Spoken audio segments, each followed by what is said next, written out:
Hello and welcome to the gallery. My name is Jon and today we're gonna paint a model. Just take it easy and relax.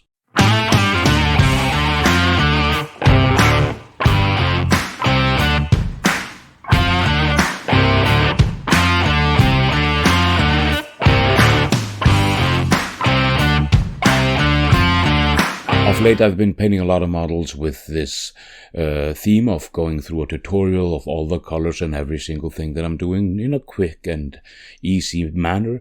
Now we're going to do something a little bit different. I just wanted to sit down and paint a miniature. So I'm painting Corsaro Khan. I've wanted to paint this model for quite some time, and I will not be doing the typical tutorial that I've been doing lately. However, we'll just take a look at what I'm doing, and I will go over the themes and ideas that I am using while we're going through the painting process. The main thing for all miniatures is, of course, finding the undertone, and the first step of that is priming, and I'm priming with Skeleton Bone from Vallejo. It's a primer, it's a little bit on the bony color, so it's quite good for these white models. And then I'm doing a Zenithal of Dead White on top of that. Now, for white models and all models, you have to think about the undertone that you're going for. For the white models, like in this case, are we going for a cold white color? Are we going for a warm white color? So I decided to go for a more natural sandstone look to it. So I'm using a lot of browns in this paint job. Now I'm starting out with Dryad Bark, Rockart Flesh and Dead White, and I will be mixing them and matching them as I go along, wet blending here, glazing there, and making some fine scratches with the darkest brown color, highlighting with the lightest light color, and just working my way through the entire miniature. It takes a bit of time, but it's nothing overly complex or overly difficult. Just give it time and take it easy, and you'll get a fair enough result. You can do this with whatever color you actually feel like. Just spend some time on a miniature. Don't rush anything. It's not a speed paint job for this guy. We're trying to get a somewhat decent look to him.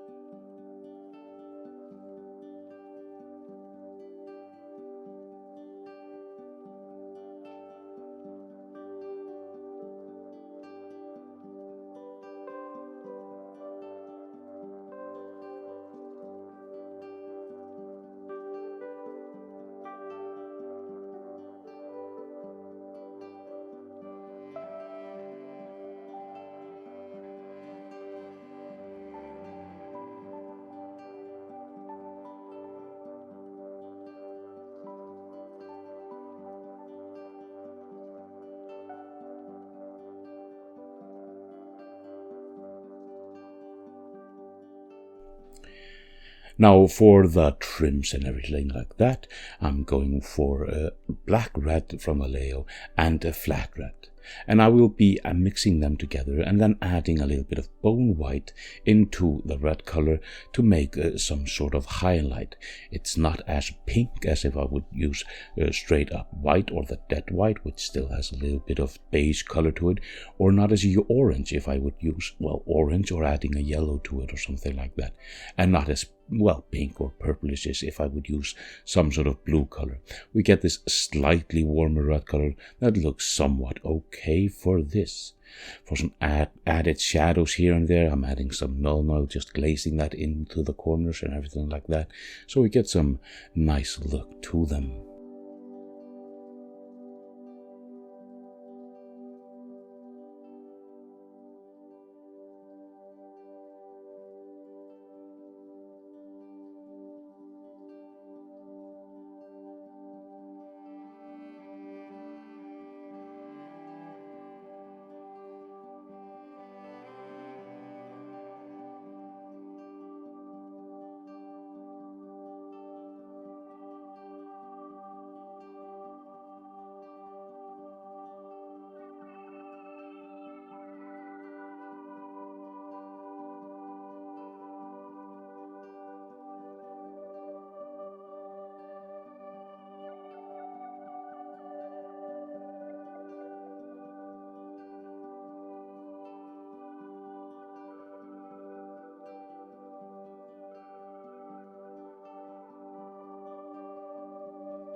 For the undercoat, for the underside of the cloak, I decided to go the simple route. I thinned out some Acrylic Earthshade on my wet palette, and I just glazed that into the shadows, because we already have this nice skeleton bone dead white color there, and it felt like it didn't need too much, honestly. Now, when we're starting with other colors into the model, like the yellows and the greens and everything like that, in this case, I'd like to keep things a little bit on the simpler side. I'm just taking one yellow color, in this case, Army Painter's Demonic Yellow, and the Mood Green from Citadel. And I'm just adding that to the palette, and I'm using the colors I already have on the palette for the shadows and for the highlights. So bone white, dead white for the highlights, mixing it into the other colors, and then the Dryad Bark, keeping that as the main shadow color for all the other colors, mixing that in and getting the same theme going. I feel like this will help the miniature sell itself, make it more grounded, make it feel a little bit more real.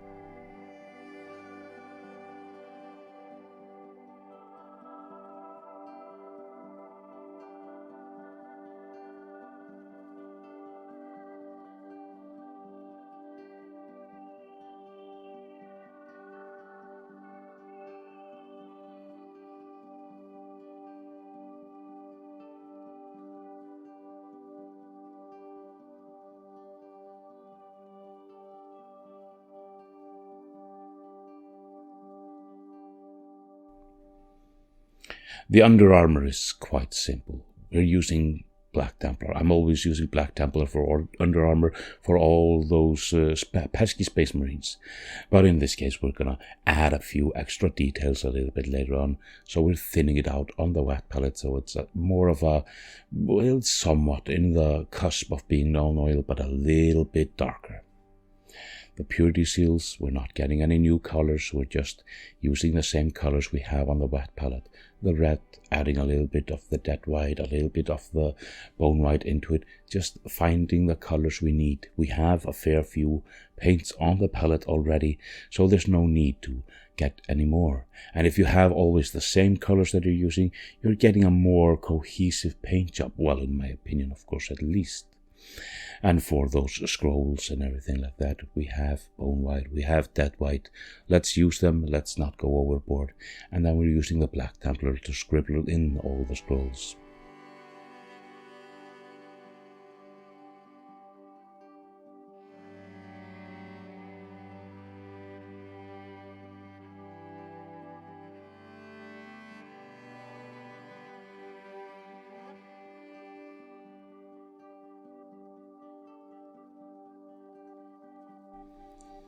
Now, of course, we have to go back and touch up on those blacks because they feel a little bit, well, flat, even though it is contrast paint and it's doing its job fairly well. When we're doing so much detail on a model, it's not a speed paint job. We want to add a little bit more. So into the actual Black Templar, I'm mixing a little bit of bone white and a little bit of dead white, just getting some extra highlight, a little bit of a lighter grayish color, and we're dragging that where we wanted, a little bit of edge highlighting here and there, just making it look a little bit nice.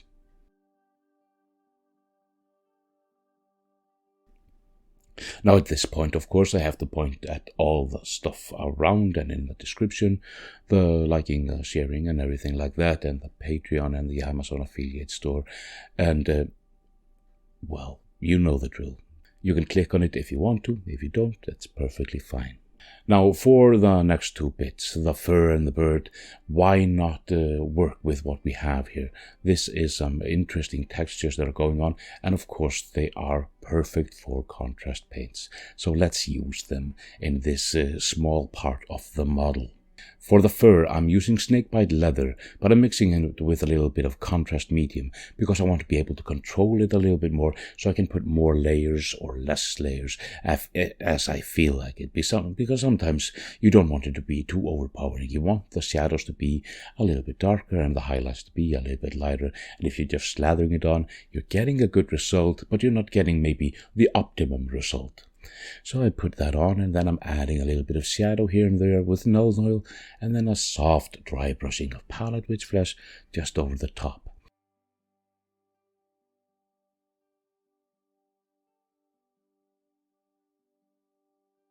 Now, of course, we've left our wet palette behind at this point because we're using contrast paints in this manner, but I would also recommend using contrast paints on a wet palette because it does help quite a bit to have the moisture there, and it does thin it out a little bit so you have a little bit more control with them.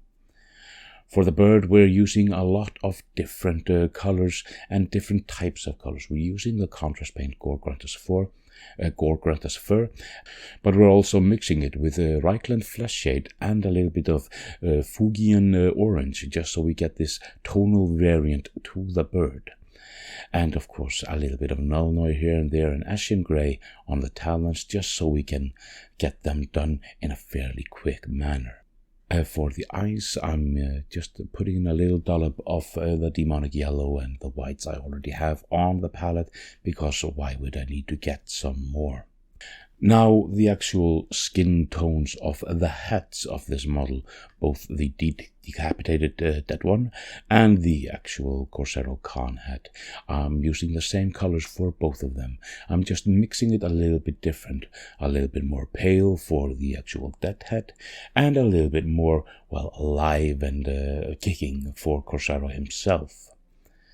And I'm using the same colors I already have on the palette, just mixing them up a little bit differently. I'm using a lot of the same colors. There aren't that many colors in this model. It's just that little bit here and there that really does sell the point of different hues. And if you put a little bit more brown and a little bit more Rackard flesh, then it doesn't look the same as the actual armor or anything like that, because it is different colors.